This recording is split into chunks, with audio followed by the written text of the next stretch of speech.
Hello everyone, नमस्कार सभी को। This is Mahesh Soni, director Mahindra law institute. देखिए, अब तक के हरियाणा एडीए से रिलेटेड हमारी जो प्लेलिस्ट है उसके अंदर मैंने 2017 का पेपर आपको प्रोवाइड करवा दिया था। उससे पहले डिटेल में डिस्कशन करी थी हमने सिलेबस से रिलेटेड, क्राइटेरिया से रिलेटेड। तो आज की जो हमारी वीडियो है, इस वीडियो को आने में कुछ टाइम जरूर लगा, एक टाइम गैप आया है पिछली वीडियो में। आज की वीडियो में हमारे उसके अंदर कुछ इश्यूज थे जिसकी वजह से मैं वीडियो नहीं बना पा रहा था। अब से आपको कोशिश करूंगा कि रेगुलरली आपको कोई ना कोई एक वीडियो हरियाणा एडीए से रिलेटेड आपको जरूर मिलती रहे, चाहे वो आपकी अपडेट से रिलेटेड हो, किसी तरीके की जीके से रिलेटेड हो सकती है, आप पर्टिकुलर टॉपिक मेरे को सजेस्ट कर सकते हो, या फिर लॉ के किसी सब्जेक्ट को आप सजेस्ट कर सकते हो कि किस पर्टिकुलर सब्जेक्ट को मैं एक बार कवर करवा दूं। क्योंकि सेल ऑफ गुड्स एक्ट जैसे हैं, पार्टनरशिप एक्ट है, उनको तो कंप्लीट पहले ही करवाया जा चुका है, जिसकी प्लेलिस्ट के अंदर आपको मिल जाएगा। इसी मेरा जो चैनल है, इसी चैनल पे आपको एक अलग से प्लेलिस्ट के अंदर उनके सारी चीज़ें मिल जाएंगी। जैसे अपना पर्टिकुलर एक्ट है, सेल ऑफ गुड्स है या फिर पार्टनरशिप एक्ट है, उसकी अलग अलग आपको जो प्लेलिस्ट है वो प्रोवाइड करवा दी गई है। आज की वीडियो के अंदर हम लोग डिस्कस करने वाले हैं हरियाणा एडीए के प्रीवियस ईयर पेपर 2018 को डिटेल में डिस्कशन करेंगे विद एक्सप्लेनेशन। यानी कि जो भी क्वेश्चन है उस क्वेश्चन के अंदर अगर जैसे भी सेक्शन नंबरिंग का ऑप्शन दे रखा होगा, तो उस क्वेश्चन के अंदर जैसे 4 सेक्शन है तो चारों सेक्शन को एक बार डिटेल में डिस्कशन करेंगे कि किस सेक्शन में क्या चीज़ दे रखी है, या कॉन्सेप्चुअल बेस्ड जो भी चीज़ होगी उसको कॉन्सेप्ट के हिसाब से समझेंगे। तो पूरा कंप्लीटली क्या होगा कि पूरा क्वेश्चन पेपर आपको डिटेल में बताऊंगा, मैं आपको प्रॉपर एक्सप्लेन करूंगा हर एक क्वेश्चन को। कुछ क्वेश्चन उसके अंदर हैं डाउटफुल चीज़ें, जैसे कि मतलब एक आध क्वेश्चन आपका डिलीट हुआ था, एक या दो शायद, तो उन सारी चीज़ों को भी डिस्कस करेंगे कि इसका बेस्ट आंसर आपके हिसाब से क्या होना चाहिए, मेरी तरफ से उसका बेस्ट आंसर क्या होना चाहिए। अगर क्वेश्चन से रिलेटेड अगर आपको कोई भी क्वेरी वगैरह लगे तो मेरे को आप कमेंट बॉक्स के अंदर पूछ सकते हैं, व्हाट्सएप, फेसबुक, इंस्टाग्राम पे मेरे को मैसेज कर सकते हैं। हमारे टेलीग्राम चैनल को भी आप जो है ज्वाइन कर सकते हैं। और जो भी वीडियो है आने वाली फर्दर जो भी आपको मिलेंगी, उनके लिए आपको क्या करना पड़ेगा कि आपको चैनल सब्सक्राइब करना है और बेल आइकन को प्रेस करके रखना है, ताकि फर्दर जितने वीडियो आए उसका नोटिफिकेशन आपके पास सबसे पहले पहुंच सके। तो चलिए देखिए, स्टार्ट करते हैं अपने क्वेश्चन पेपर को। क्वेश्चन पेपर जो हमारा है वो आपको मिलेगा पीडीएफ फॉर्म में, तो वहां पे चलते हैं और उसके बाद देखते हैं।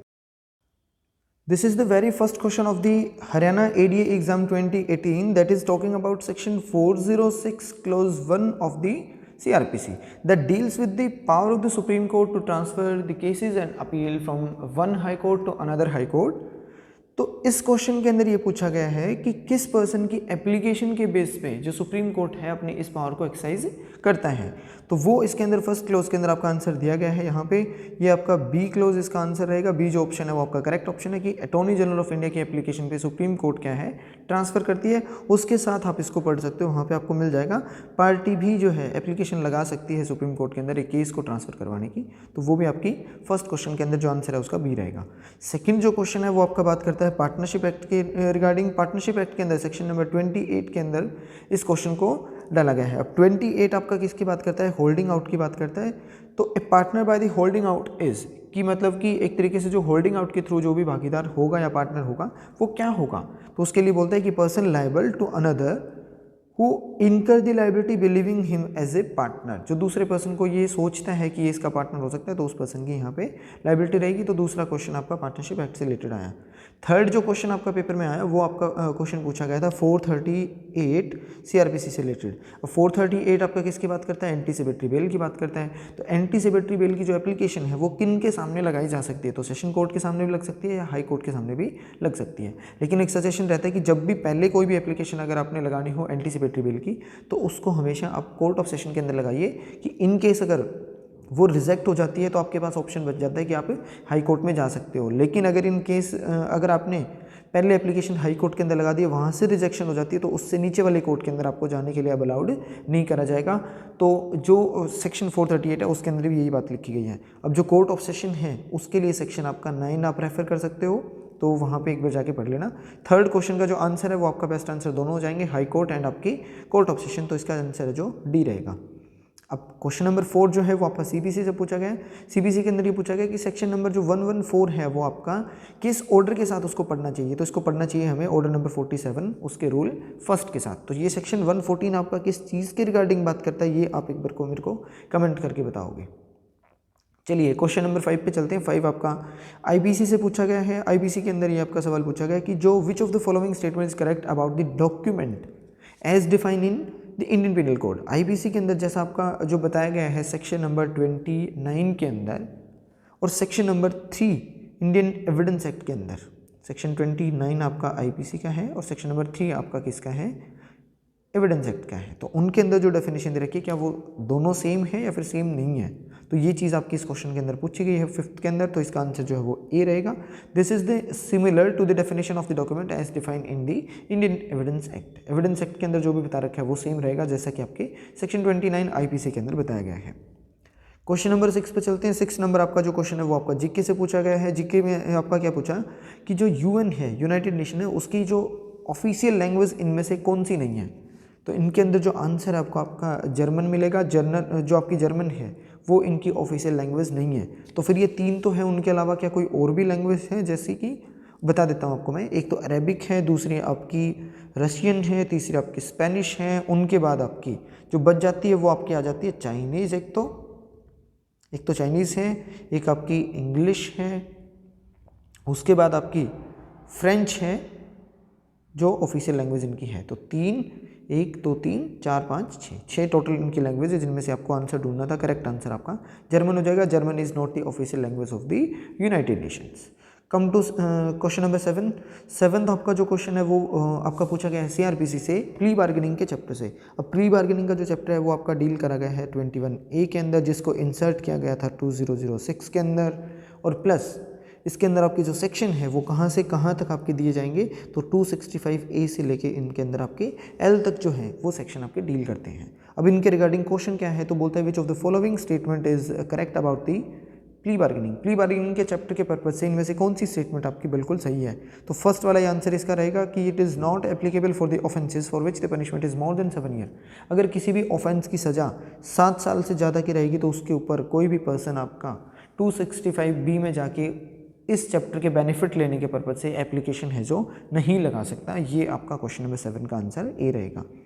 8th क्वेश्चन आपका सीआरपीसी से अगेन पूछा गया है। सीआरपीसी के अंदर ये पूछा गया है कि इनमें से कौन से ऑफेंस के लिए आप कंपाउंड नहीं कर सकते हो। तो ऐसा कौन सा ऑफेंस होगा आईपीसी के अंदर जिनके के लिए आपको कंपाउंड करना अलाउड नहीं होगा। तो कंपाउंडेबल ऑफेंसेस की जो लिस्ट है वो कौन से सेक्शन के अंदर दे रखी है, एक बार मेरे को कमेंट करके बताना। और जो इसके अंदर नॉट कंपाउंडेबल है वो आपका रहेगा 307 आईपीसी। 307 आपका बात करता है आपके अटेम्प्ट ऑफ मर्डर की बात करेगी, अटेम्प्ट टू मर्डर। तो मर्डर को अटेम्प्ट करने का जो भी आपने ऑफेंस कमिट करा होगा जो कि 307 में बता रखा है, अपने आप में नॉट कंपाउंडेबल रहेगा। बात आती है क्वेश्चन नंबर 9 की। जो 9 है वो आपका बात करता है पार्टनरशिप एक्ट से पूछा गया है कि इनमें से कौन सी जो स्टेटमेंट है वो आपकी करेक्ट है। तो इसमें ए ऑप्शन दिया गया है कि every agency is a partnership. हर एक एजेंसी अपने आप में पार्टनरशिप होना जरूरी नहीं है, लेकिन जो हर एक पार्टनरशिप है वो अपने आप में एजेंसी होगी, क्योंकि इसके अंदर बोला गया है पार्टनरशिप एक्ट के अंदर कि हर एक पार्टनर दूसरे पार्टनर का क्या होगा, एजेंट के रूप में काम करते हैं। तो इनके बीच में क्या होगा, डॉक्ट्रिन ऑफ एजेंसी आ जाती है। एजेंसी का जो प्रिंसिपल है वो अप्लाई होगा। तो इसलिए बोलते हैं कि हर एक पार्टनरशिप को अपने आप में जो है एजेंसी बोला गया है। Come to the question 10th आपका बात करता है कॉन्ट्रैक्ट एक्ट से रिलेटेड है, प्रीविटी ऑफ कॉन्ट्रैक्ट की बात करेगी। या प्रीविटी जैसा कि हमें पता है कि प्राइवेट वर्ड से निकल के आया, तो प्राइवेट मतलब कि जो पार्टीज हैं सिर्फ उन्हीं के बीच में कॉन्ट्रैक्ट का होना, तो उन्हीं से रिलेटेड आपका बताया गया है। तो बोलता है प्रीविटी ऑफ कॉन्ट्रैक्ट का मतलब क्या होगा, तो only the party to the contract may sue it. अब उसके रिगार्डिंग जो भी शूट वगैरह फाइल करने का राइट होगा वो सिर्फ और सिर्फ आपकी पार्टीज का रहता है। क्वेश्चन नंबर 11 जो आपका है वो आईपीसी से पूछा गया है कि इनमें से कौन सा ऐसा सेक्शन है जिसके अंदर क्या चीज़ें पूछी गई हैं, ये इसके अंदर बता रखा है। बोलता है IPC deals with the act not intending to cause death. ऐसा कौन सा सेक्शन है इसके अंदर ये बताई गई है कि डेथ कोज करने की इंटेंशन नहीं थी, लेकिन गुड फेथ के अंदर उसी पर्सन के बेनिफिट के लिए, उसी पर्सन की कंसेंट से अगर किसी ने कोई भी एक्ट कर दिया तो उसके लिए क्या होगी, जनरल एक्सेप्शन के अंदर वो फॉल कर जाएगा। तो जो सेक्शन 87 है वो तो आपका बात करता है वॉलंटरी नॉन फिट इंजूरिया की, जब पर्सन आपका खुद ही किसी तरीके के हार्म को सफ़र करने के लिए खुद कंसेंट दे दे, तो voluntary non fit injuria section 87 है। 88 जो है वो इसका आंसर रहेगा, जिसके अंदर जैसे कि एक सर्जन है वो किसी तरीके का अगर ऑपरेशन करता है तो आपसे पहले साइन करवाता है, तो वो क्या चीज़ है आपके बेनिफिट के लिए, उसकी इंटेंशन नहीं है डेथ कोज करने की और आपकी कंसेंट से वो एक्ट कर रहा है, तो उसको प्रोटेक्शन मिल जाएगा सेक्शन नंबर 88 के अंदर। सेक्शन 89 है वो आपका बात करता है कि किसी भी चाइल्ड या फिर इनसेन पर्सन की बेनिफिट के लिए या तो गार्जियन ने या फिर गार्जियन की कंसेंट से किसी भी पर्सन ने उनके बेनिफिट के लिए कोई एक्ट कर दिया, उसके लिए लायबिलिटी नहीं रहेगी। और 90 आपका कंसेंट की बात करता है। तो जो सेक्शन 88 है 11 नंबर क्वेश्चन का, ये भी आंसर आपका आंसर हो जाएगा। फिर आपके बात आती है 12th क्वेश्चन की। 12th आपका बात करता है इंडियन एविडेंस से रिलेटेड आपका क्वेश्चन पूछता है, तो बोलता है इनमें से कौन सी स्टेटमेंट है जो सही है। तो इसके अंदर आपका बात करता है कि जो कन्फेशन है वो आपका सिविल और क्रिमिनल दोनों प्रोसीडिंग के अंदर अप्लाई होता है, ऐसा नहीं है। कन्फेशन आपका क्या रहता है, क्रिमिनल प्रोसीडिंग का है। हॉस्टाइल विटनेस है वो डिफाइन नहीं किया गया है कहीं पे भी। 154 में तो इसके रिगार्डिंग आपके प्रोविजन दिए गए हैं 154 के अंदर, तो हॉस्टाइल को डिफाइन नहीं किया गया। सी आपका आंसर है, principle of estoppel applies to the civil proceedings only. ये बात आपकी सेक्शन नंबर 115 सेक्शन नंबर आपका है इंडियन एविडेंस एक्ट का, उसके अंदर दी गई है।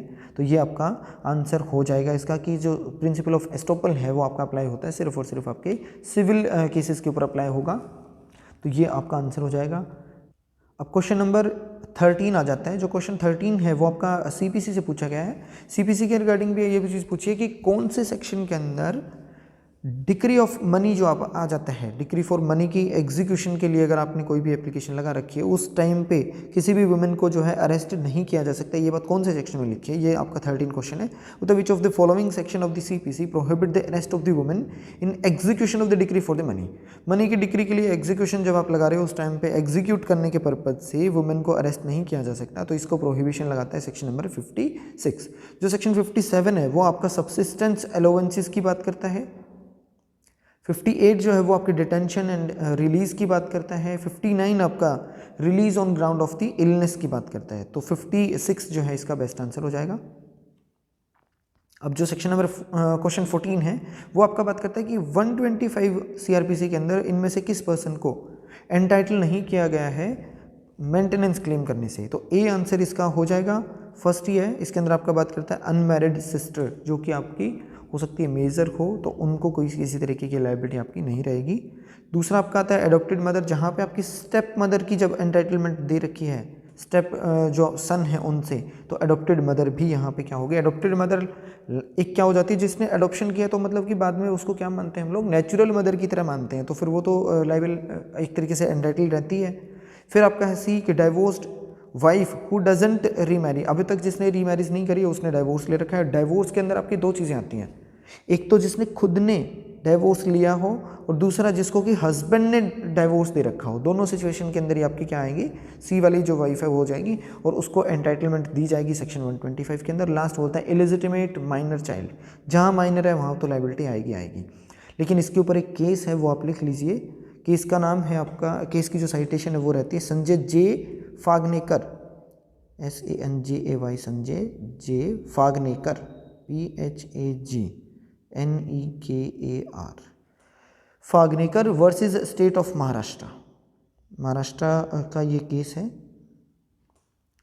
अब ये महाराष्ट्र के अंदर आपका क्या चीज़ बोली गई थी कि इस केस के अंदर ये बोला कि जो अनमैरिड डॉटर है ना, अनमैरिड डॉटर को जो हम लोग एंटाइटलमेंट देंगे वो हम लोग सेक्शन नंबर 20 के close 3 of the Hindu adoption and maintenance act के अंदर दिया जाएगा। उनको जो अनमैरिड डॉटर है उसको मेंटेनेंस क्लेम करने का जो राइट है वो आपका कब तक रहेगा, जब तक कि वो शादी नहीं हो जाती, जब तक कि टिल शी इज़ मैरिड, जब तक कि वो शादी नहीं कर लेती तब तक उसको राइट रहेगा। और कहाँ पे रहेगा, हिंदू एडॉप्शन मेंटेनेंस एक्ट के सेक्शन नंबर 20 के क्लोज 3 में रहेगा। और किससे क्लेम कर सकती है, वो सिर्फ आपके फादर से ही क्लेम कर सकती है, अपने फादर से वो मेंटेनेंस मांग सकती है।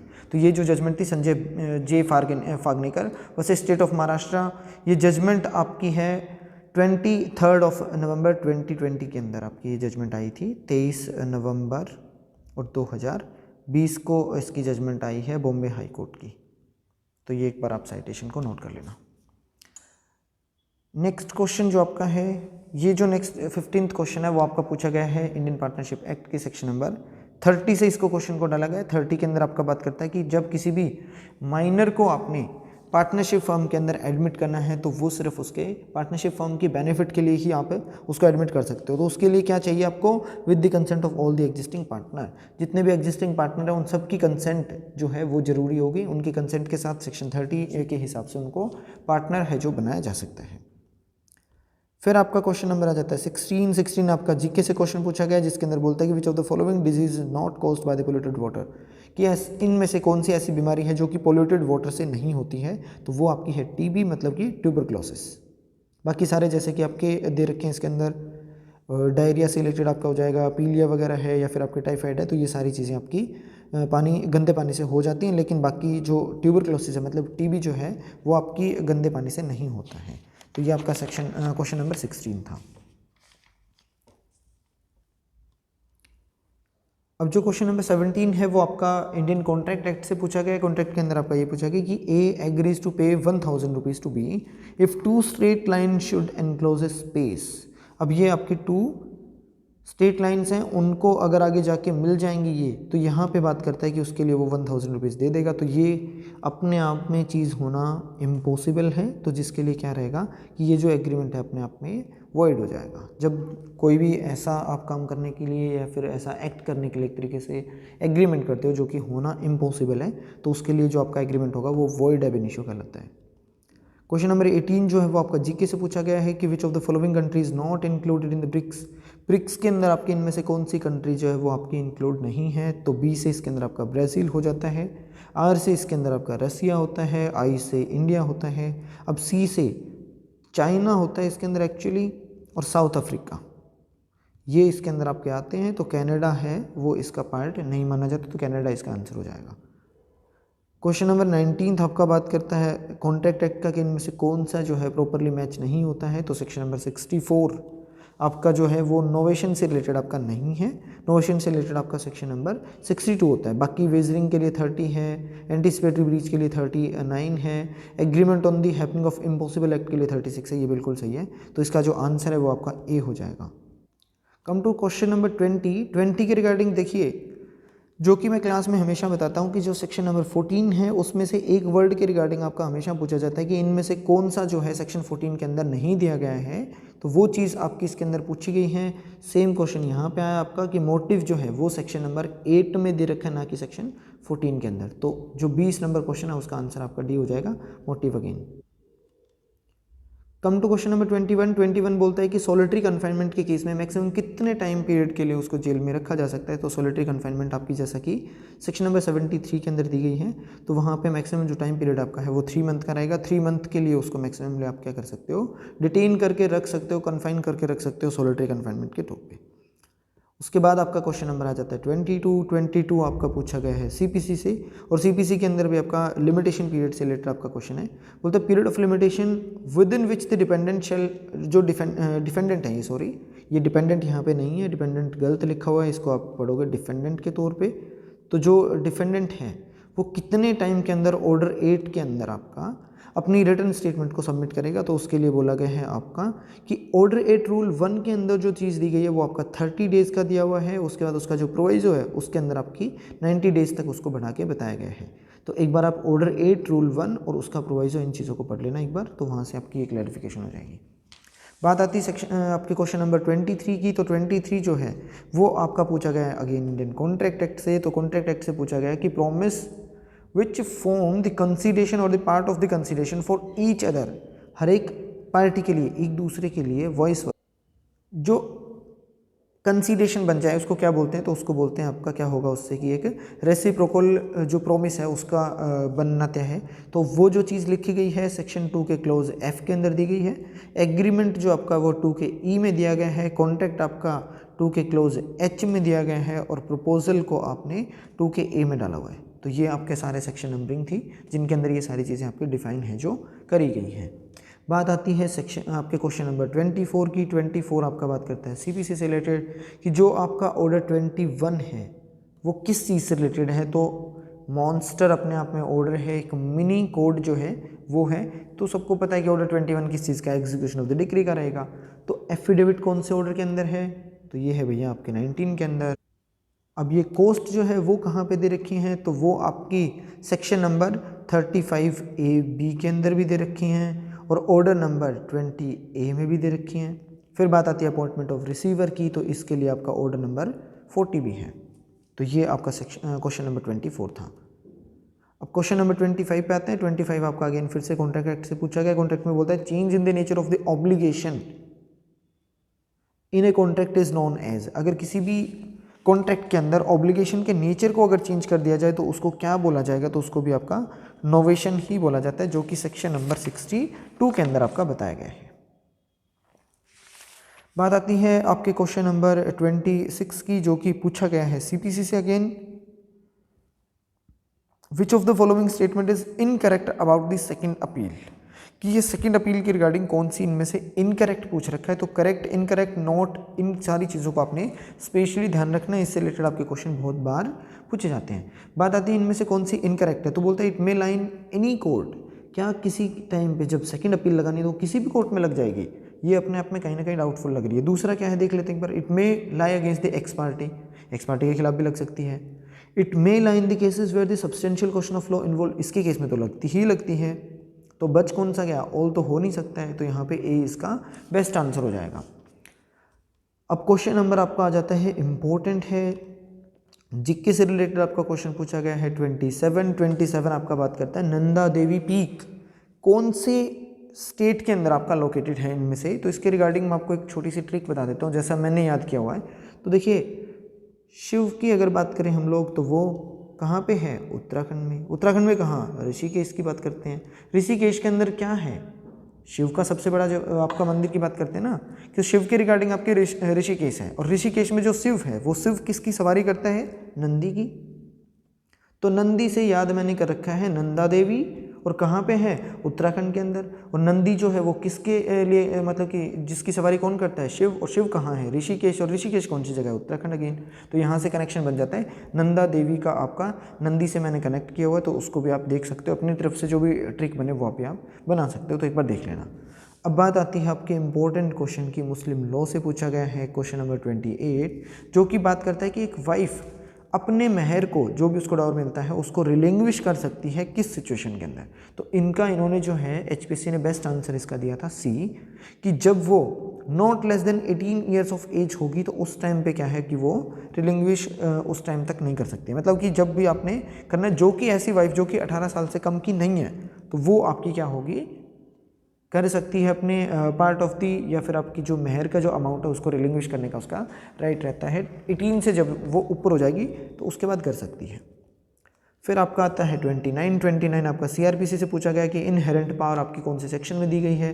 तो अगेन इसके रिगार्डिंग मैं आपको बहुत बार बता चुका हूँ कि 482 आपका बहुत बार क्वेश्चन पूछा जाता है कि कौन से सेक्शन के अंदर इनहेरेंट पावर का जिक्र किया गया है, तो 482 है। 30th नंबर क्वेश्चन पे चलते हैं। 30th आपका बात करता है इनमें से कौन सा जो है करेक्टली मैच नहीं होता है। तो अरेस्टेड, किसी भी पर्सन को अरेस्ट करना है तो वो बोलता है कि मैजिस्ट्रेट के द्वारा अरेस्ट करना 44 के अंदर बिल्कुल सही है। हाउ मेड 46 बिल्कुल सही है। पुलिस ऑफिसर बिना वारंट के अरेस्ट करता है तो 41 ये भी बिल्कुल सही है। तो अरेस्ट बाय प्राइवेट पर्सन आपका कहाँ पे दे रखा है, तो प्राइवेट पर्सन के रिगार्डिंग आपके प्रोविजन सेक्शन 43 के अंदर दिए गए हैं। जबकि जो आपके ये प्रोविजन है इस सेक्शन के जो आपके बता रखी है यहाँ पे इस क्वेश्चन में, वो आपका बात करता है अरेस्ट बाय प्राइवेट पर्सन को सेक्शन नंबर 42 के हिसाब से, जो कि बिल्कुल गलत है। इस क्वेश्चन के अंदर यही पूछा कि कौन सा करेक्टली मैच नहीं होता है, तो ए इज द आंसर। बात आती है अपने क्वेश्चन नंबर 31 की। 31 आपका बात करता है जीके की। जीके में बोलता है कि बाइकैमरल जो आपकी लेजिस्लेचर हैं वो इनमें से कौन से स्टेट के पास है। तो विच of the following state has the bicameral legislature, तो आपका सी आंसर था इसका। यहाँ पे दिया गया जम्मू कश्मीर के रिगार्डिंग। क्वेश्चन नंबर 32 पे चलते हैं। 32 आपका थोड़ा सा कहीं ना कहीं क्या है, एक डाउटफुल हुआ था उस टाइम पे।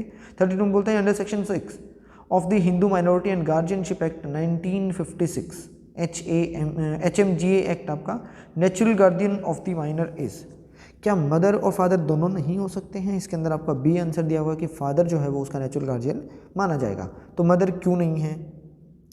अगर इसके रिगार्डिंग आपका कोई ओपिनियन हो या फिर आप अपनी तरफ से इसको एक्सप्लेन करना चाहें तो कमेंट बॉक्स के अंदर भी आप बता सकते हो। 33 पे चलते हैं। 33 आपका जो है वो बात करता है adultery by the Hindu husband is a, ये अपने आप में क्या है, ग्राउंड ऑफ डाइवोर्स है। ये बिल्कुल सही है। सेक्शन 13 के क्लॉज 1 के अंदर दिया हुआ है कि जब भी कोई लिविंग पार्टनर के होते हुए किसी आउट ऑफ वेडलॉक किसी और पर्सन के साथ, वेदर बाय हस्बैंड और बाय दी वाइफ, अगर वो किसी तरीके का कोई भी सेक्सुअल रिलेशनशिप अगर क्रिएट करते हैं तो वहाँ पे ग्राउंड ऑफ डाइवोर्स अपने आप में बन जाता है एडल्ट्री का।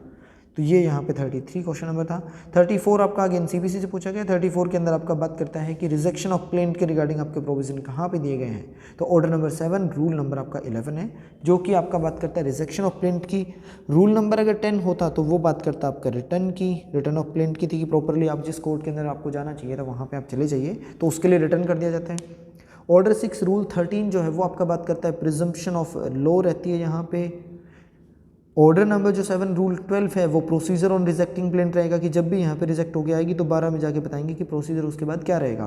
और ऑर्डर 8 रूल 4 जो है वो आपका बात करता है इवेसिव डिनाइल की। इवेसिव मतलब बोले तो कोई एम्बिगुअस आपने डिनाइल कर रखा तो उसकी बात करता है, या फिर अस्पष्ट कोई हो तो उनके रिगार्डिंग बात करता है। तो ये था आपका क्वेश्चन नंबर 34 जिसका आंसर आपका ए था।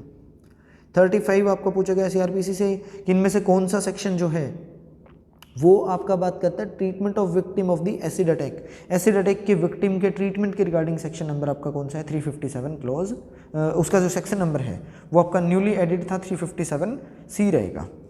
जो बी है वो आपका बात करता है compensation to be in addition to the fine, और जो ए क्लोज है वो आपका बात करता है विक्टिम कॉम्पनसेशन स्कीम की। तो ये आपका सेक्शन क्वेश्चन नंबर 35 था।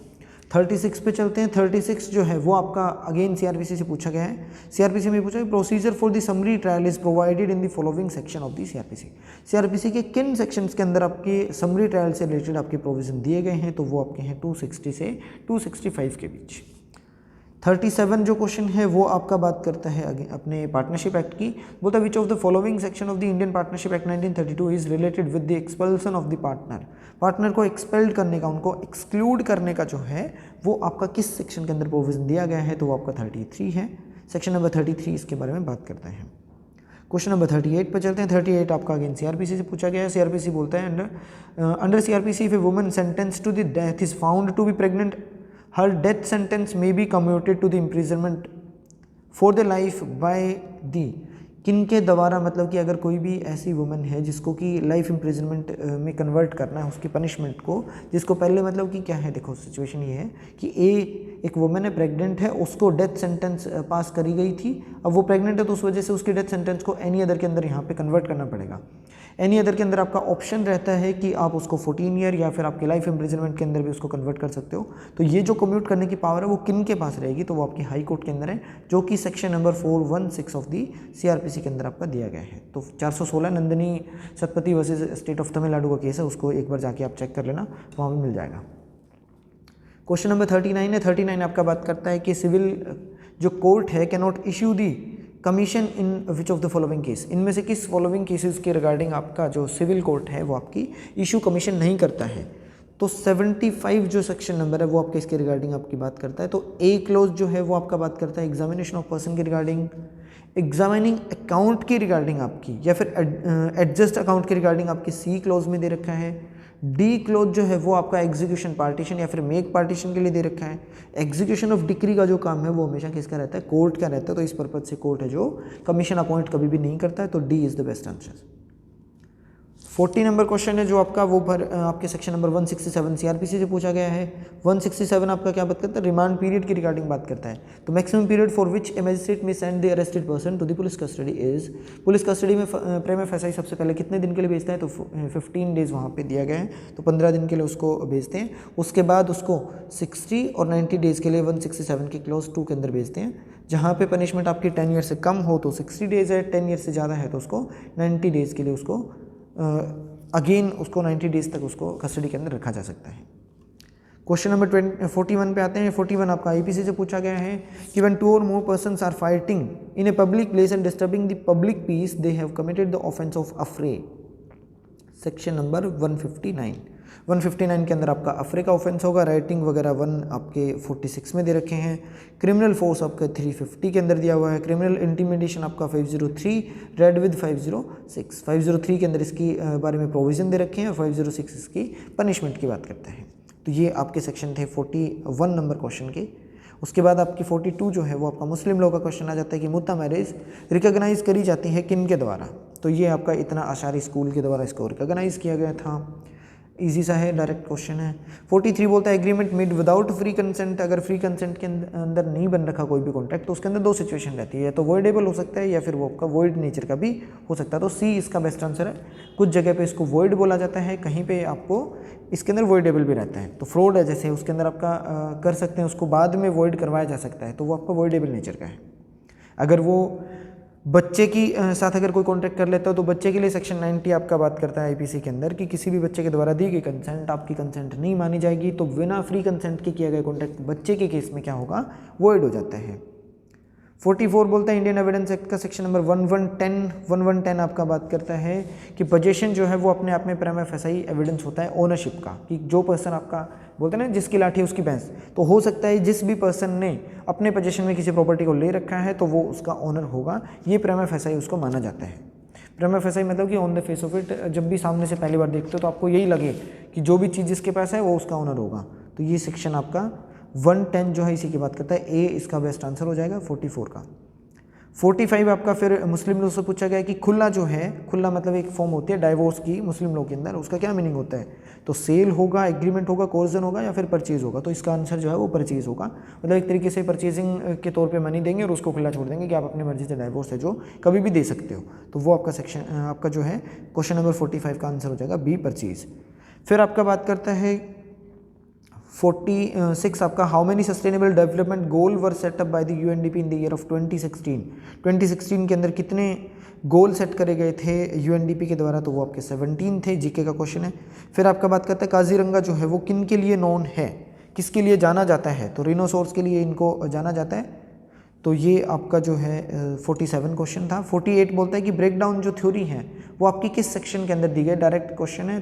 13(1) capital A Hindu marriage act 1955 के अंदर इसको बताया गया था, इररिट्राइवेबल ब्रेकडाउन थ्योरी। मतलब कि और सारे भी ग्राउंड कोर्ट ने फॉलो कर लिए, उनके बाद अगर फिर भी उनको डाइवोर्स की डिग्री ग्रांट नहीं कर पा रहा है, कोर्ट के डिसीजन पे नहीं पहुंच रहा, तो फिर इररिट्राइवेबल ब्रेकडाउन के थ्रू थ्योरी के थ्रू उनका जो डाइवोर्स करवा दिया जाता है। 49 बोलता है कि वारंट केस कौन से होता है? तो डायरेक्ट है। ये भी आपका 2 के एक्स के अंदर सीआरपीसी में दिया गया है, तो डायरेक्टली इसका सी आंसर रहेगा कि मोर देन 2 ईयर जिसकी पनिशमेंट रहे वो आपका वारंट केस रहेगा, और जो समन केस है उसकी पनिशमेंट आपकी 2 ईयर से कम रहती है।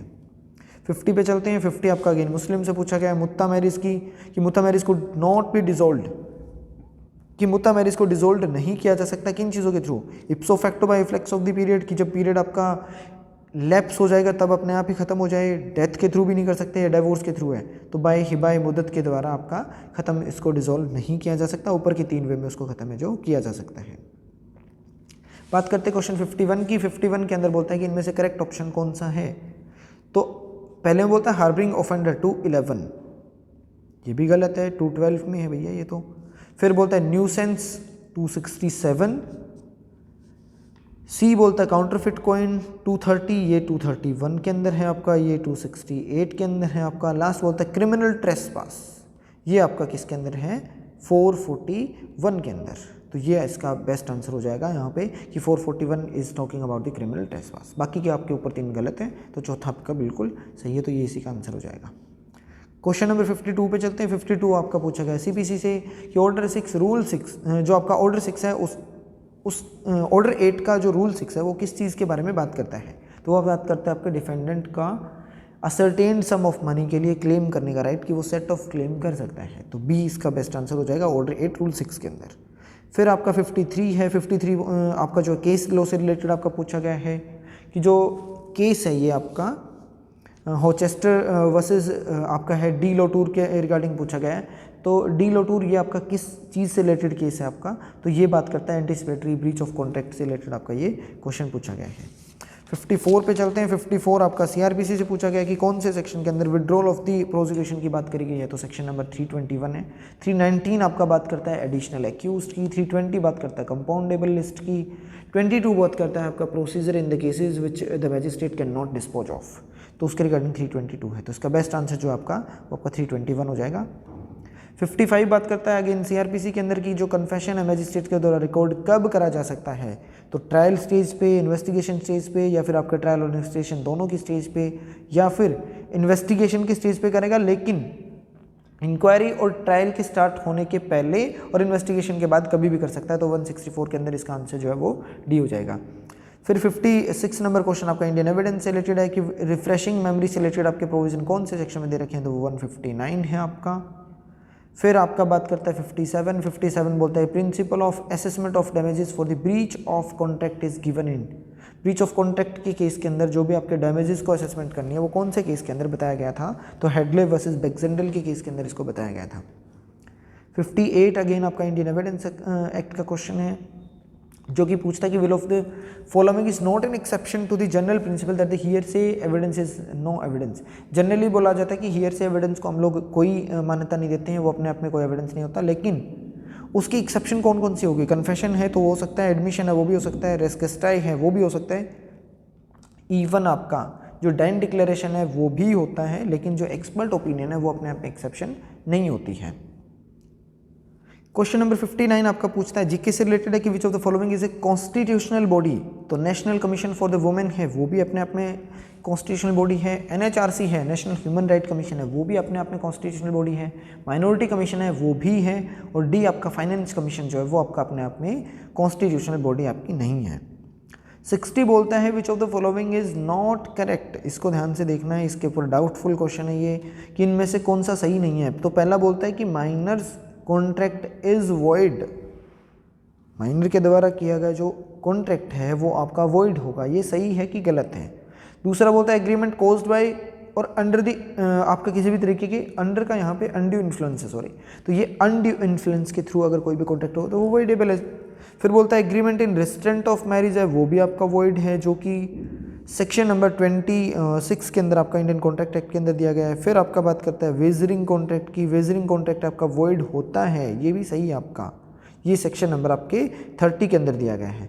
तो जबकि ये जो आपका आंसर है माइनर कॉन्ट्रैक्ट इज वॉइड, ये सही क्यों नहीं है, इसके ऊपर डाउटफुल है। हो सकता है इस वर्ड को कॉन्ट्रैक्ट लिखा है इस वजह से सही नहीं बोल रही है, हो सकता था कि माइनर का जो एग्रीमेंट है ना स्टार्टिंग फर्स्ट स्टेज से ही वहीं से आपका खत्म जीरो माना जाता है, तो इस वजह से हो सकता है यहाँ पे कॉन्ट्रैक्ट को आंसर दे दिया वो ए को कि माइनर कॉन्ट्रैक्ट जो है वो वॉइड है। इस बात को नोट करेक्ट ने बताया, ठीक है जी। उसके बाद आपका बात आ जाता है 61 जो है वो आपकी बात करता है कि इनमें से कौन सा कोर्ट जो है वो ट्राई करता है, समरीली कर सकता है, जो कि सेक्शन नंबर 260 के क्लोज 1 के अंदर बताए गए हैं। तो 260 के क्लोज 1 के अंदर जिन जिन मजिस्ट्रेट के नाम दिए गए हैं वो आपको बता देता हूँ। 260 का क्लोज 1 है जिसके अंदर आपका सीजीएम दे रखा है ए क्लोज में, बी क्लोज के अंदर आपका मेट्रोपॉलिटन मजिस्ट्रेट दे रखा है, सी क्लोज उसका बात करता है कि any magistrate of the first class specially empowered bye the high court, ये भी कर सकता है। तो इसका आंसर हो जाएगा आपका D answer, all of the above can try summarily the shoots या फिर केसेस। तो ये आपका 61 हो जाएगा। अब 62 जो है वो आपका कॉन्ट्रैक्ट से रिलेटेड पूछा गया है। इसके अंदर बोलते हैं कि when A proposal accepted becomes, जब एक प्रपोजल आपका एक्सेप्ट कर लिया जाता है तो वो क्या बन जाएगा, तो वो अपने आप में एक प्रॉमिस बन जाएगा। 2 के बी के अंदर दिया गया है तो वो प्रॉमिस बन जाता है। बात आती है क्वेश्चन नंबर 63 की। 63 आपका जो है वो बात करता है सीआरपीसी का क्वेश्चन है कि सेक्शन नंबर 110 के अंदर 110 के अंदर सीआरपीसी में फर्निश करवाता है security prescribe for keeping good behaviour, कितने टाइम के लिए, तो वहाँ पे आपका एग्जीक्यूटिव मैजिस्ट्रेट दिया गया है और कितने टाइम के लिए रहेगा, 3 ईयर के लिए वो आपकी सिक्योरिटी जमा करवा सकता है। हैबिचुअल ऑफेंडर की बात करता है, हैबिचुअल ऑफेंडर जहाँ पे होंगे उनसे सिक्योरिटी जमा करानी पीस रखने के लिए 3 साल के लिए आपका एग्जीक्यूटिव मैजिस्ट्रेट करवा सकता है सेक्शन नंबर 110 के अंदर। बात आती है 64 की। 64 बोलता है which of the following section of the CrPC is related with the legal aid to the accused at the state expenses, state के एक्सपेंसेस पे लीगल एड प्रोवाइड करवाई जाएगी एक्यूज्ड पर्सन को, तो वो बात आपकी 304 के अंदर दी गई है। जो 306 है वो आपका बात करता है tender of pardon to the accomplice को। 305 जो है वो प्रोसीजर व्हेन दी कॉर्पोरेशन और रजिस्टर्ड सोसाइटी एक्यूज्ड हो तो उस केस की बात करता है। 307 के अंदर आपका power to direct the tender of pardon की रिगार्डिंग बात करता है। तो इसका आंसर बेस्ट आपका 304 है, that is to be read with article 39A of the Indian constitution.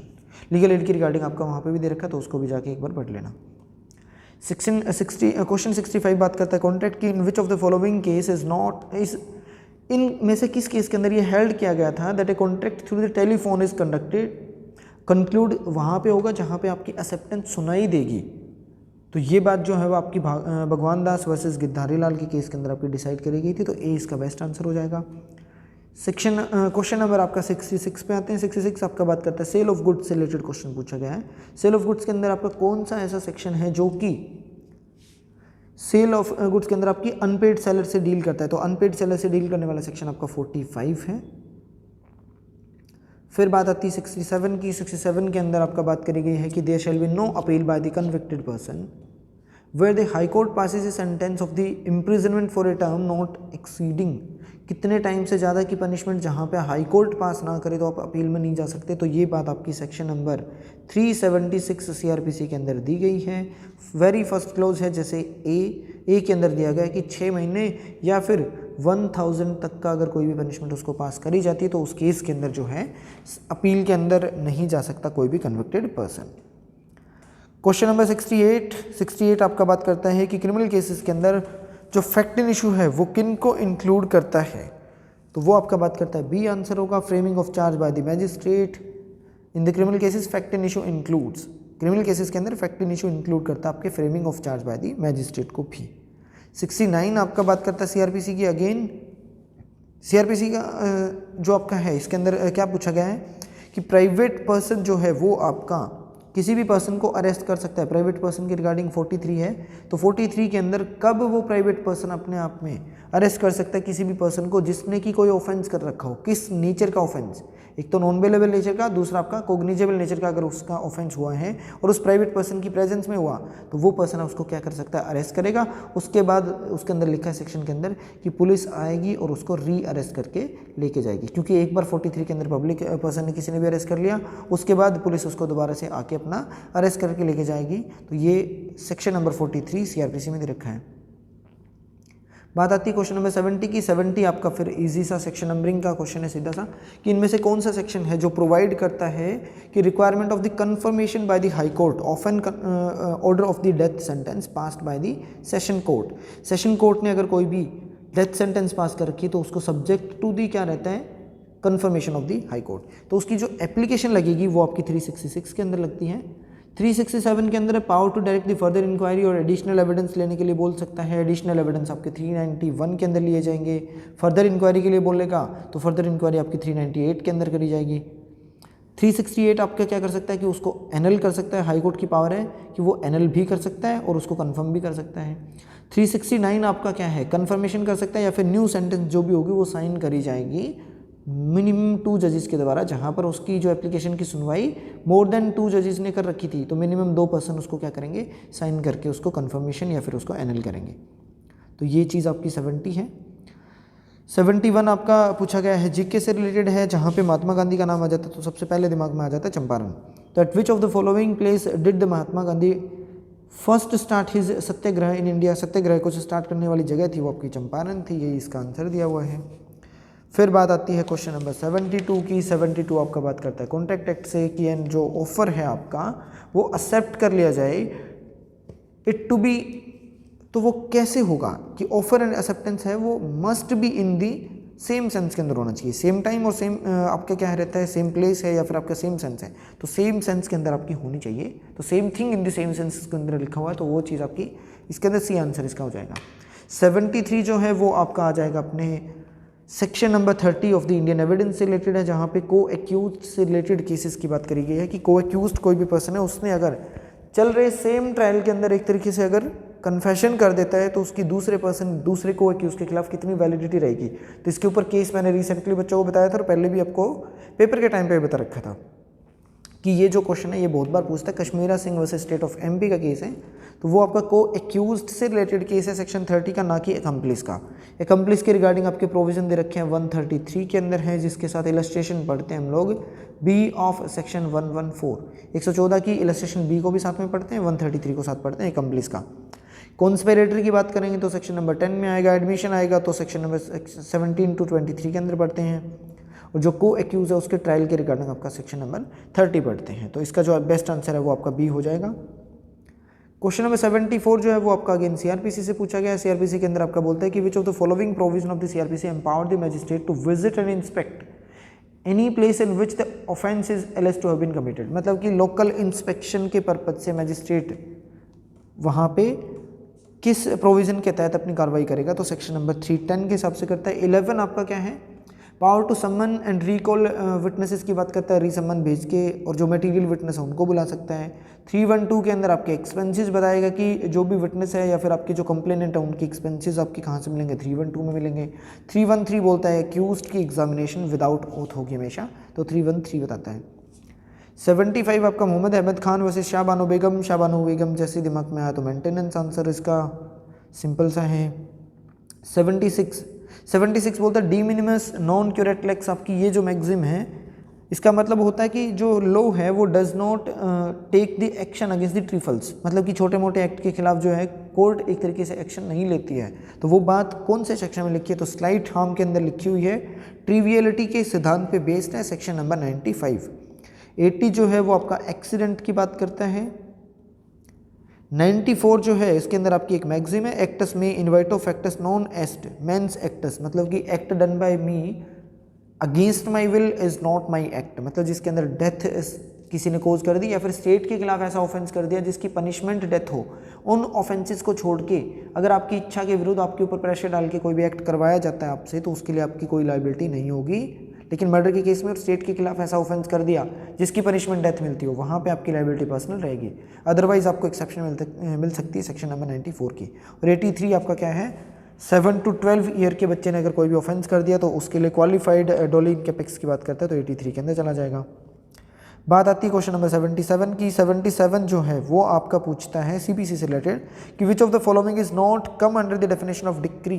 Section 2 का क्लॉज 2 आपका बात करता है डिक्री की, जिसके अंदर फर्स्ट क्लॉज में बताई गई है कि an adjudication which conclusively determine the right of the parties with regard to some of the matter in issue before the court। ये तो बिल्कुल सही है। Rejection of plaint order 7 rule 11 ये भी बिल्कुल सही है, पीछे भी इसके रिगार्डिंग एक क्वेश्चन आ रखा।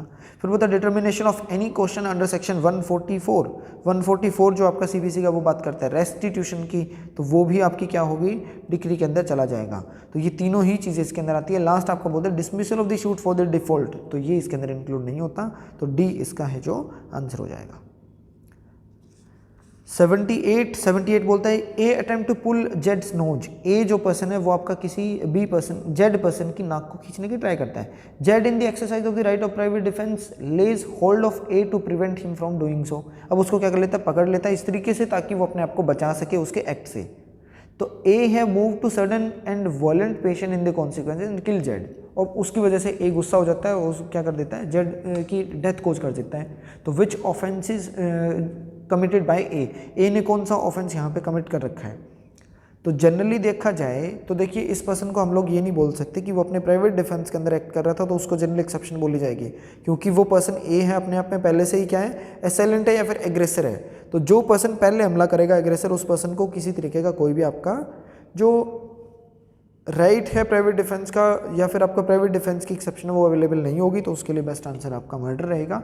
इंटेंशनली उसने पहले पंगे लिए हैं, उसके बाद उसकी डेथ कोज कर रहा है, तो प्राइवेट डिफेंस के खिलाफ प्राइवेट डिफेंस कभी भी नहीं मिलता, इसलिए इसको मर्डर के लिए लायबल है जो करा जा सकता है। बात आती है क्वेश्चन नंबर आपके 79 की। 79 आपका बात करता है कि हेडक्वार्टर न्यू डेवलपमेंट बैंक का कहाँ पे है, संघाई में है, डी आंसर इसका। इजी सा है, कुछ नहीं है। फिर बात करता है क्वेश्चन नंबर 80 बात करता है कि जो एकम्प्लिस से रिलेटेड प्रोविजन है कौन से सेक्शन में दे रखे हैं, तो वो आपके 133 के अंदर है। 154 जो है वो अपने आप में बात करता है होस्टाइल विटनेस की। 30 के अंदर बोलता है को एक्यूज ने जॉइंट ट्रायल के अंदर अगर कुछ बोल रखा तो वो वैलिड होगा, दूसरे को एक्यूज के लिए आपका क्या रहेगा, रेलेवेंट रहेगी। 145 बोलता है cross examination as to the previous statement and writing रहेगा, 145 के अंदर है। तो ये चीज़ें हो जाती है। सेक्शन 30 जो आपका कन्फेशन से रिलेटेड आपकी बताई गई है कि कन्फेशन कर रखा है उसको कंसीडर कितना करा जाएगा को एक्यूज के खिलाफ, तो वो सेक्शन नंबर का कुल 30 है, तो एकम्प्लिस से रिलेटेड आपका 133 दिया गया है।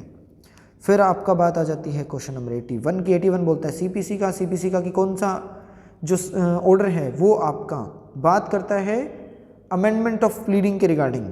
तो जो ऑर्डर 6 रूल 14 है प्लीडिंग टू बी साइन के रिगार्डिंग बात करता है, ये तो अपनी इसके अंदर आपका साइन की बात करेगी, है प्लीडिंग को साइन किए जाएंगे पार्टी और आपका प्लीडर करेगा। 15 जो रूल है वो आपका वेरिफिकेशन की बात करी गई है, वेरिफिकेशन ऑफ द प्लीडिंग है। 16 में आपकी कंपलसरी अमेंडमेंट की बात करी गई है, उसके अंदर आपकी स्ट्राइकिंग आउट प्लीडिंग के रिगार्डिंग है। 17 जो है मोस्ट इंपॉर्टेंट आपका बहुत बार पूछा गया है, यही इसका बेस्ट आंसर है कि अमेंडमेंट ऑफ प्लीडिंग जो वो आपकी 17 के अंदर दे रखी है, ऑर्डर 6 रूल 17। क्वेश्चन 82 आपका पार्टनरशिप एक्ट से पूछा गया विच of the following is not an essential of the partnership. Partnership का कौन सा ये एसेंशियल नहीं है, तो association of 2 or more person ये तो होनी चाहिए, कॉन्ट्रैक्ट उनके बीच में एग्जिस्टेंस होना चाहिए, पर्पस उसका होना चाहिए कि प्रॉफिट को वो शेयर करेंगे। तो क्या जरूरी नहीं है, रजिस्ट्रेशन करवाना जरूरी नहीं है, हालांकि नॉन रजिस्ट्रेशन के केस में उसके कॉन्सिक्वेंसेस क्या होंगे ये बात सेक्शन नंबर 69 के अंदर दी गई है। तो उसके रिगार्डिंग ना मेरे चैनल पे आपको एक कंप्लीट डिटेल वीडियो मिल जाएगी सेक्शन 69 ऑफ पार्टनरशिप एक्ट की, कि नॉन रजिस्ट्रेशन के केस में आपको क्या क्या एक तरीके से डिसएडवांटेजेस हो सकते हैं, क्या क्या उसके नुकसान हो सकते हैं। तो उसके ऊपर अब डिटेल वीडियो आप जाके देख लेना, मिल जाएगी चैनल पे, प्लेलिस्ट बनी हुई है पार्टनरशिप एक्ट के अलग से, तो उसमें मिलेगी।